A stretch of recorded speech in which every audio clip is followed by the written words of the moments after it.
Hello, everybody. So the King's speech has been delivered. Now, the King's speech is not written by the monarch, it's written for him by the elected government, and the monarch simply delivers that. And that outlines the governing party's legislative programme for the next year or so. It takes place every year, usually state opening of Parliament in November, but after a general election, they do one in the next 2 or 3 weeks after that. Now, the parliamentary recess should have begun. Labour's chosen to delay it a bit because they want to get the ball rolling. Then there'll be a holiday through late July into August before coming back in September, party conference season, blah, blah, blah. So the 39 bills, as in proposals for laws, if they pass, they become acts. And if you've got a majority as healthy as this government, then probably all of them are going to come acts. Right. So these are some of the things in here. One of them is the planning and infrastructure bill, which is mostly about building accommodation, which is loosening the rules about planning permission. And some of this is sensible, and changing the rules and compulsory purchase of land. So they're going to be taking away people's property rights, supposedly for the common weal. Then the renters' rights bill. Now, renters have very extensive rights already. It's almost impossible to evict someone. I know a very small scale landlords, a couple with one 3-bedroom house. They've got another 2-bedroom house they rent out for over a year. The tenant hasn't paid the proper rent. They've been trying to convince her to leave. She won't leave. They've lost thousands of pounds on this. This was a couple who've got 2 children who don't have much money, both of them teachers. And they've even offered to help her find a new place to live, to actually move her stuff, or she won't do this. So anyway, so no fault evictions. If you're nothing wrong, you can't be evicted. If the landlords change their mind, they want to move in themselves, they want to sell it, whatever, they can't do that. So it's a nightmare. And the effect it's going to have is more people say, well, I'm not going to rent out then. I'm going to keep it myself. I'm going to sell it, something like that. It's actually going to be worse for tenants as a result of it. It's so bad already.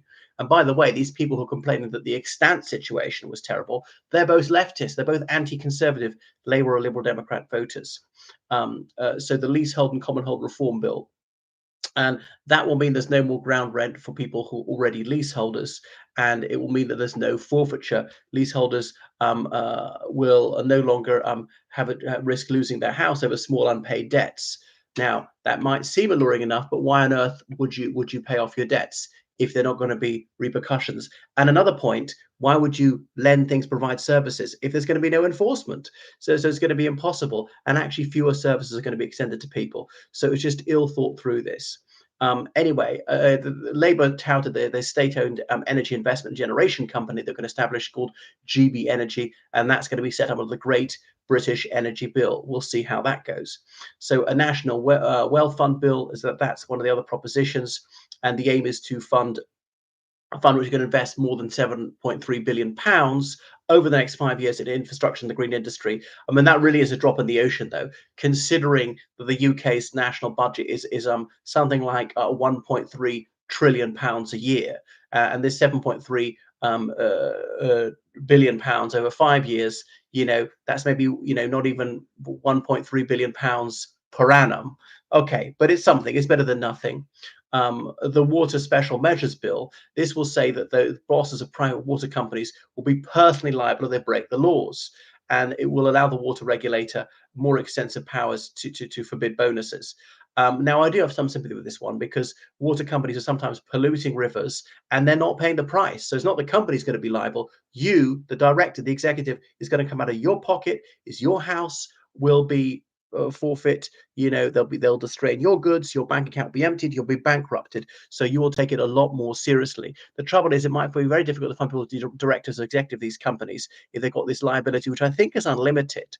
And sometimes these bosses would pay themselves big bonuses whilst they're ruining the environment and putting up their bills. And some companies are almost bankrupt, like Thames Water, for example, hugely in debt. Okay, the Passenger Railway Services Bill. This will permit the government to renationalise almost all passenger rail services when the contracts run out, and they go for sort of 5 years at a time. Now, then, either they will be empowered to nationalise passenger services, they might not do so on every line. This is Corbynista, and obviously I remember train travel in the United Kingdom before and after nationalisation. Oh, sorry, privatisation.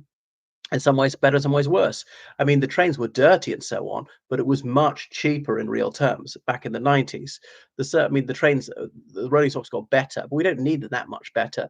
And the delays are still fairly bad. Planned engineering works and whatever it is, a signaling problem. So often it's a signaling problem, which apparently is quite cheap to sort out. Sort that out, and we can have older trains, decades older trains. And it's just eye-wateringly expensive. It's the most expensive in the world. The one thing is, passenger numbers still haven't quite recovered from COVID, plus more people from working from home. Now, that might be offset by more immigration, more people coming into the country needing to use the trains. But if we're going to get people off the road and save the environment, we've got to make public transport, rail and rail and bus transport viable. A decent alternative, which is coming reasonably frequently, which is fast, which is not going to be delayed, it's not going to be cancelled, and is not too pricey. Um, so a new organization will be established to superintend trains and railways called Great British Railways. And there's a railways bill going to do that. I mean, I don't know the granularity of that one. There's another bill called the Better Buses Bill, and that will say that more local leaders, they can be responsible for governing bus services, because they some say in some rural, semi-rural places, buses are very infrequent and it's very difficult, particularly for blue collar workers, to get to work. Because remember, a lot of white collar jobs, as an accountant, as a stockbroker, as an insurance broker, or whatever, you can do from home. But the blue collar jobs, usually you can't. As a factory worker, as a construction worker, as a farm laborer, as a shop assistant, as a care assistant, or as a cleaner, you've got to be there in person. They've got to pay the price for going by bus or train, and they're the ones impacted if they can't get to work. They're the ones that have to pay for the tickets, and they're the ones who can least afford it. And then sometimes they don't have cars, can't afford cars. So that's why we've got to have decent public transport. So I'm not in principle against local government running some bus services, and they say bus services have been cut terribly in the last 10 years or so. A high-speed rail bill, which says that this is to build the northern part of High Speed 2, that rail link from Birmingham north to the north of England, and it will bring in additional powers to allow new rail infrastructure to be constructed in northern England. Well, I mean, I'm for that if it's financially possible, but at the moment it was just horrifically expensive, and I still don't make the right decision to scrap High Speed 2 north of Birmingham. I would love High Speed 2 to exist all throughout the United Kingdom, but it's just completely unaffordable at the moment. The estimate was way too low. Okay, so there's a Crime and Borders Policing Act, which give the police more extensive powers to tackle antisocial behaviour. So fewer rights for ordinary people. I mean, and then the definition of antisocial behaviour getting wider and wider. Anything contentious. It will make assaulting shop workers a specific crime. I don't see why it has to be. Assault is a crime. Why is it different from a shop assistant? I mean, they're not like superhuman, or they're not especially, a special species or something. No one should be assaulted. That includes shop assistants. It's failure to enforce the existing law. I don't see why we need an additional law. So yeah, Labour obviously increasingly turning into a police state because they recognise the police on their side. They want to use the police as a bludgeon to club people insensible. So weaponizing policing to enforce their ideology. The police are already the shock troops of the far left. Anyway, the Terrorism Protection of Premises Bill. And the Conservatives actually had this one already. People call it Martin's Law. And so, therefore, large entertainment venues for concerts or football matches or whatever will have to have procedures ready to deal in case of terrorism, like evacuation and so on. Okay, in some ways good, but on the other way, on the other hand, that's going to be more expensive. There are going to be fewer public events. If you go to a public event, you're taking some sort of risk. But there was that terrorist attack at the Ariana Grande concert. Was it in 2017? And that's been the only one in 7 years. These things are very, very rare. So I think this is an overreaction. You are more likely to die from a lightning strike, I would guess, than be killed by a terrorist event in the United Kingdom. Since 2017, has anybody been killed in a terrorist attack in the United Kingdom? I can't think they have. There was the Ariana Grande one. People killed the London Bridge attack, and that sort of attack on Parliament. But that was about it. And of course, that's terrible. I don't want people to be murdered. But I suspect it's a legislative overreaction. Okay, so just more burdens on business and so on. The Victims' Courts and Public Protection Bill. This will have new rules which will oblige those who are convicted of a crime to go to the sentencing hearing, and they would take away parental rights from child sex offenders. Thing is, Yes, so sometimes a person's found guilty of a crime and he or she didn't go to the courtroom to hear their sentencing, which the victim has found distressing and disappointing. So these child sex offenders, well, they very, very rarely do it to their own children, but sometimes someone might have done something minor. I hope that doesn't seem wrong, but it was someone, a father, a mother who's done something to someone who's just under the age of consent. This person really shouldn't lose rights towards someone, their own child who's far, far younger. And they often, if they're in prison, they're contact centers where they're supervised with their children. So I think this one is unnecessary. It's just tabloid appeasing. Anyway, we go on to the Border Security Asylum Immigration Bill, which will enable the police to use counterterrorism powers to tackle people smuggling migrants into the United Kingdom. Well, let's see if that works. That would be a good one, and so on. So the Employment Rights Bill will ban the so-called exploitative use of zero sub hours contracts. Well, I've used zero sub hours contracts. I like them. They suit me. So they're depriving me of my rights and employers of their rights, and they'll increase unemployment. Um, and workers will have more rights and so on. So this is a bad bill, and this is an assault on freedom. The Race Equality Bill, the idea is you'll be able to make equal pay claims under the Equality Act. So ethnic minority and disabled people will supposedly get equal pay, but that's already illegal anyway. And there'll be reporting requirements of bigger firms. So it'll be a bonanza for the racism industry to be accusing people of racialism. So watch out. Labour's going to enforce more racism. There'll be more anti-white discrimination. I don't discriminate against any color, including my own. Anyway, so now Labour is going to take away your civil liberty. The Tobacco and Vapes Bill, that is going to raise the smoking age. So we're extending childhood into the 20s. No more choice, no more pleasure. Not everybody wants to live to 122. Okay, you might be here for a good time, not a long time. My body, my choice, more oppression. Get out of my body, Wes Streeting. It belongs to me. I will decide what I do. You will not decide what I do. Anyway, it's just sick. And we can't even stop people taking heroin. How on earth are we going to stop taking cigarettes? And these people voluntarily pay more in tax. So it's just terrible. The mental health bill, this will have new rules on sectioning people as psychiatrists, detaining people against their will, and it'll have rules on looking after people with learning difficulties. Well, that's going to make it even more difficult to care for them and more expensive. A children's wellbeing bill, and that was only for England, this one. So councils will have to have registers of children who are not educated in school full time, which is more difficult. Some of the school refusers. I don't know how they're allowed to just not show up. And there'll be breakfast clubs in primary schools across England, so low-income children getting this. I mean, primarily it's the responsibility of parents to feed the children, but I suppose there's some bad parents. We have child benefits, so there's no excuse for not having enough money to feed your children. Um, so that one, I suppose I don't mind. The Skills England Bill, and this is to set a new government body, which is going to improve training. Well, I mean, I don't think we need that. We have way too much training and education as it is. That's going to be more cost. The Conversion Practices Bill. Okay, so abusive practices, what they define as abusive, to change someone's sexual orientation or gender identity. But wait a second, if I want to change my gender identity, I can't have help with that. Taking away my rights to speak to someone who's going to persuade me I'm female.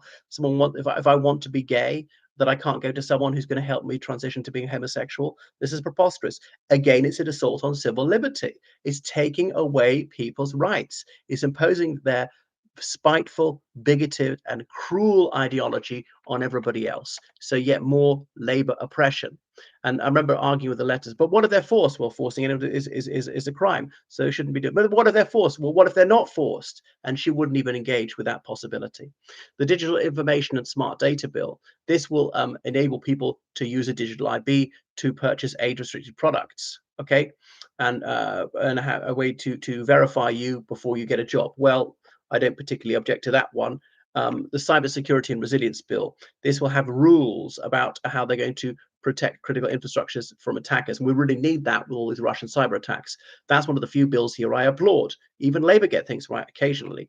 The English Devolution Bill will transfer more powers to elected mayors and combine council areas like, metro mayors.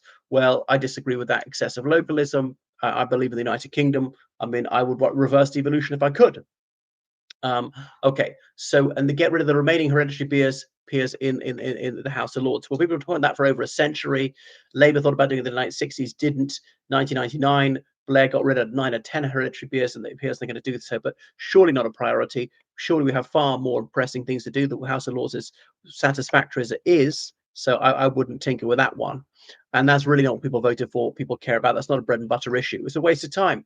A different bill is going to have more female bishops in the House of Lords. Okay, but you know, who is appointed bishop is surely up to the Church of England. There shouldn't be political interference. Okay, there's going to be another bill about a Hillsborough law. They haven't come up with a name for it. That Hillsborough disaster in 1989, that football stadium in Sheffield, was it? Liverpool versus Sheffield Wednesday. There's going to be a legal duty of candor of public services. They got public servants are going to be frank about things. There's going to be a budget responsibility bill. That means official forecasts have to take place before budgets. Well, I don't see why we need that one. A pension schemes bill, there will be new rules and requirements of private sector pension schemes. I don't know the particulars of that one, so I can't judge it. The Crown Estate, a new bill, so the government will be able to borrow from that to invest in infrastructure projects. Okay, the Conservatives talked about that one. No, I don't think so, because you know they'll just be short-termist about it. The Crown Estate, we shouldn't not interfere with that one. Leave that there for the longer term. Okay, the football governance bill are regulated for the top 5 divisions of men's football. Well, I disagree. It's a private matter and government should stay out of it. I don't care about football. An armed forces commissioner will inspect faulty killed military accommodation. I do think we need this. They all say that the British armed forces are not combat ready, and people are often leaving armed forces accommodation because it is grossly substandard. Other things, what else? People were hoping that the 2-child benefit cap would be abolished, and I actually agree it should be. Nothing about artificial intelligence. Labour's not so far said they'll reduce the voting age to 16. I don't think they should, actually.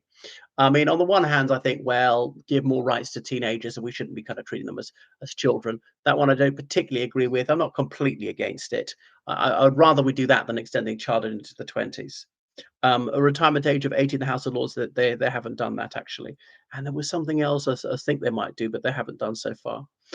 So yeah, it's a kind of bad news. It's going to cost us more. It's taking away our rights. It's oppression. It's injustice. It's just so typical Labour, the usual imbecility, inanity, and insanity which characterizes these socialist maladministrations. Thank you for watching. Make sure you subscribe on my channel. Donate on PayPal. GeorgeCallahan79 at gmail.com. Toodaloo.